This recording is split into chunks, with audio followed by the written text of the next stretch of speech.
welcome to the channel, or welcome back to the channel. Happy New Year. We are finally in 2021.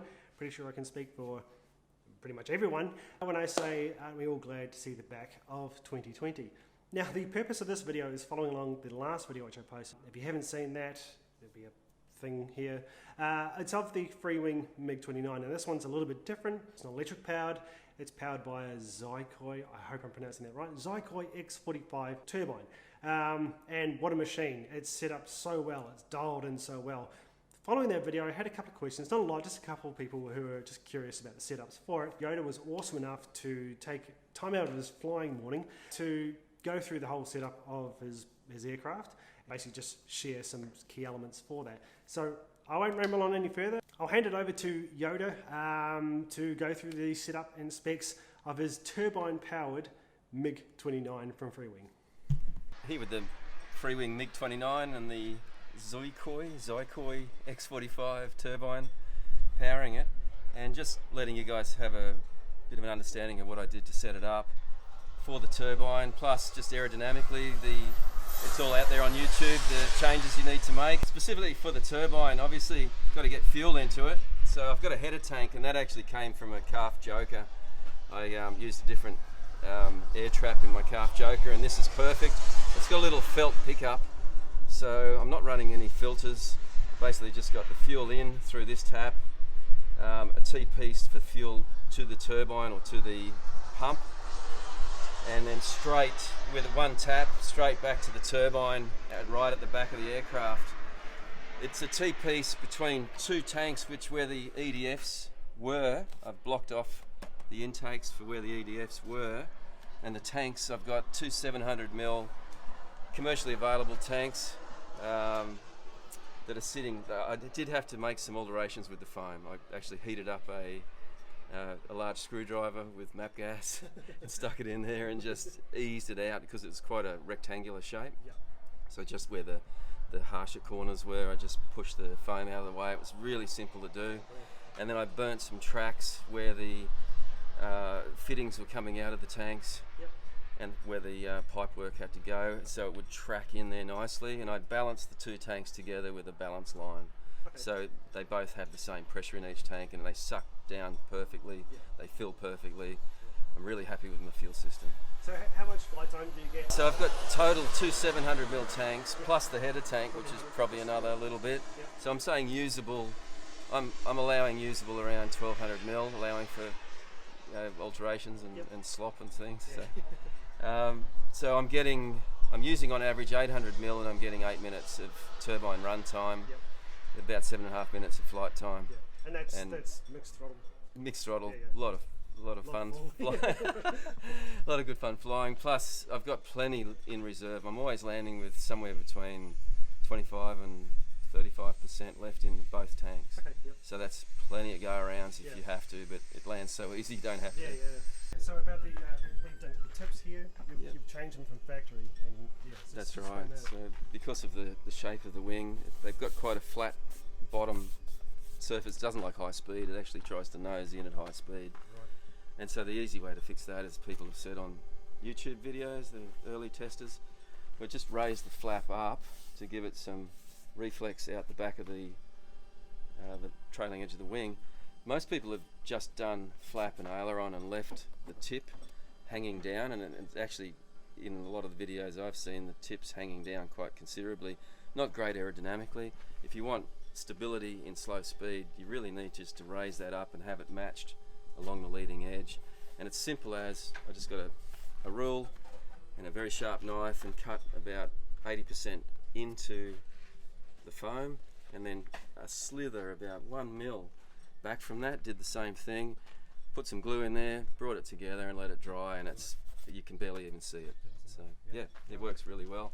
The effect of that actually then allows you to get the elevator set to a reasonable spot instead of having all that up elevator and being so draggy and annoying for the servos.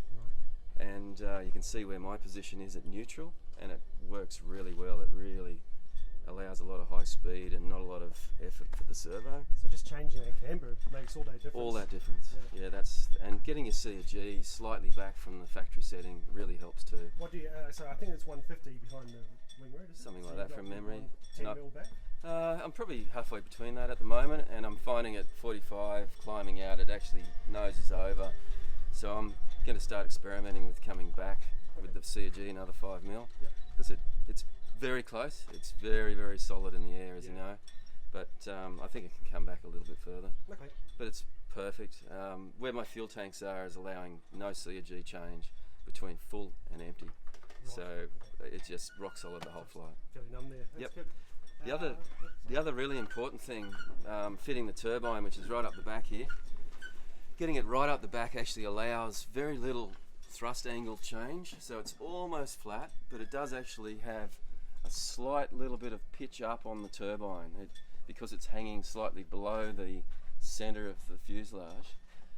You need to arrange it so the thrust line actually meets and goes straight through where the C or G is in the center of the fuselage.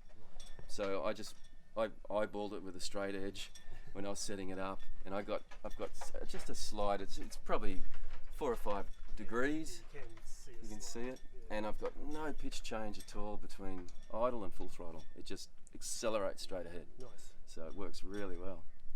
The other things while we're down here, obviously the elevator, like everybody's been doing. I put some really good servos in. I got some Spectrums in there. I didn't go with the high tech like everyone else. A little bit stronger than the high tech, and they're digital obviously, but also got some good hardware like so many people have done around the world, just to make sure. A bit of heat shielding for the turbine, that was pretty simple, just cut that out and bent it, and some afterburner lights in the back, which work really nicely. Yeah, they do work really nice. So you've calibrated them since you which it looks good in the air, especially in the dark clouds. I didn't realise when you set them up, you pick the spot where you want the lights to start coming on. I had it right down at idle, so it was my dumb. And I mean, obviously, you can throw this thing around. I haven't seen one yet being thrown around quite like you're able to. So it's very capable if you long as you spend the time. Exactly. Setting it up properly. So I've got every bit of movement that Freewing advise. So on their course setting, I've got that as my standard setting. So that's it. Everything is really, really coarse. Yep. I've got very little expo put in there. I've got maximum 15% on things. Okay. But I'm running a gyro. I'm running the Jetty assist, and I've set that up correctly now. Today is the first time I actually found that it's got a stick priority segment in the setup. Right. And I had that at default at 60%, and it was doughy. It was hard. You're pulling elevator, and it wasn't really moving. It was fighting. So today I've got it at 85% stick authority over the gyro, and it's sweet. It's actually beautiful locked in. From the flights now, just from today, even with a bit of wind, it's handled it really well. Yeah, it looks like a big jet in the air. And I notice even with the ordnance, it gets up to step really quickly just from that small turbine. And actually, saying about that, the EDFs and the batteries, what would be the all-up weight of those? So I took the EDFs out with the AirCs and the batteries and put them on the scales. It's 2.65 kilos came out. Wow. And I estimated the flying weight in EDF was going to be about 6.1 kilos. Yep. And I'm full of fuel, ready to take off, and it's at 5.7 kilos. Wow. So then I'm burning fuel, Yeah. 800, 800 grams, away she goes. And it just really, really comes on song. It's about a 4.5 kilo thrust turbine. I think some people have tested it to 4.7 kilos, but it's somewhere around what the EDFs were putting out. But you're getting all that extra push out of the turbine and the noise in 8 minutes in the air, 7 or 8 minutes.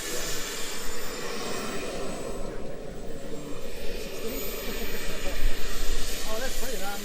So the Aerodynamic you've gone with the manual. Yes. Expo you've dialed into your own preference. Yes.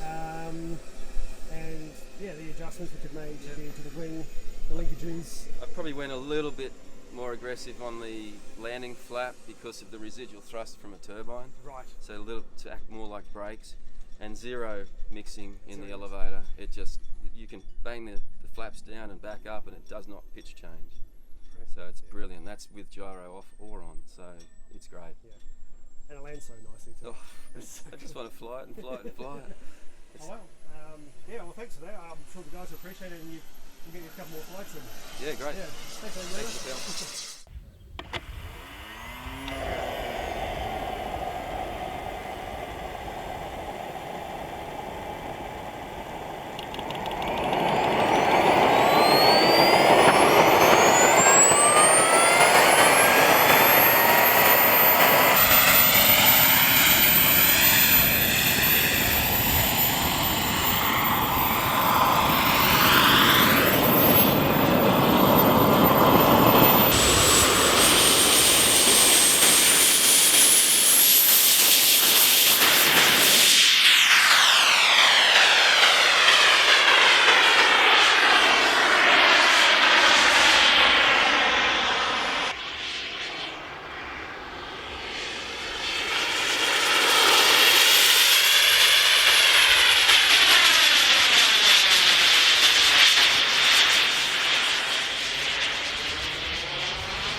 Yoda from RC Skunk Works ADP. A couple of points that he made after we finished filming was that he genetically balanced the elevators.